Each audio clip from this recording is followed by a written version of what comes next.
আপনাকে কেউ যদি অন্যায়ভাবে ঠগায়, আপনি মনে করছেন সে জিতে গেছে, আপনি হেরে গেছেন? না, আপনি জিতেছেন, সে হেরেছে। কয়দিনের জিন্দেগি ভাই? কোনো না কোনোভাবে আপনার দিন চলে যাবে, কিন্তু আপনার যে এই যে দীর্ঘশ্বাস, আপনার যে কষ্টের নিঃশ্বাস, আপনার যে কষ্টটা, এই কষ্টটা সে হয়তো বা বুঝলো না, আল্লাহ কিন্তু বুঝেছেন। আপনি মুখ বুঝেছিলেন। আল্লাহ সুবহানাহু ওয়া তাআলা পৃথিবীর বুকে কোনো মানুষের উপরে জুলুম করেন না। আল্লাহ ছাড় দেন, আল্লাহ ছেড়ে দেন না।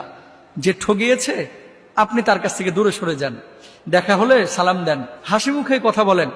শেষ পর্যন্ত আমি একাই, আমার ডানে বামে কেউ, আমার মৃত্যুতে কেউ সাথে মরে না, আমার অসুস্থতায় কেউ আমার সাথে অসুস্থ হয় না, আমার যদি চোখে ঘুম না আসে এ কারণে কেউ নির্ঘুম থাকে না। আমি আসলেই একাই, আমার ক্ষুধায় আরেকজন ক্ষুধার্ত হয় না, আমার তৃষ্ণায় আরেকজনের তৃষ্ণার্ত হয় না। আমি এটাই সত্য, এটাই বাস্তব। কখনো যদি তোমরা কেউ আমার মৃত্যুর সংবাদটা পেয়ে যাও, তাহলে আমার প্রতি কোনো রাগ না রেখে তোমাদের সাথে করা অন্যায়গুলো তোমরা আমাকে মাফ করে দিও।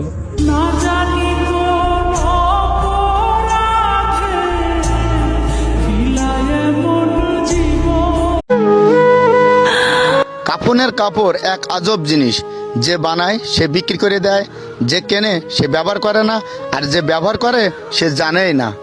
আজব না?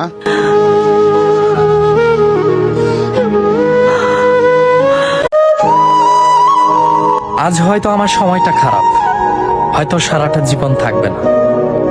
যাদেরকে আমি চিনে নিলাম তাদেরকে আমি কোনোদিনও বলবো না।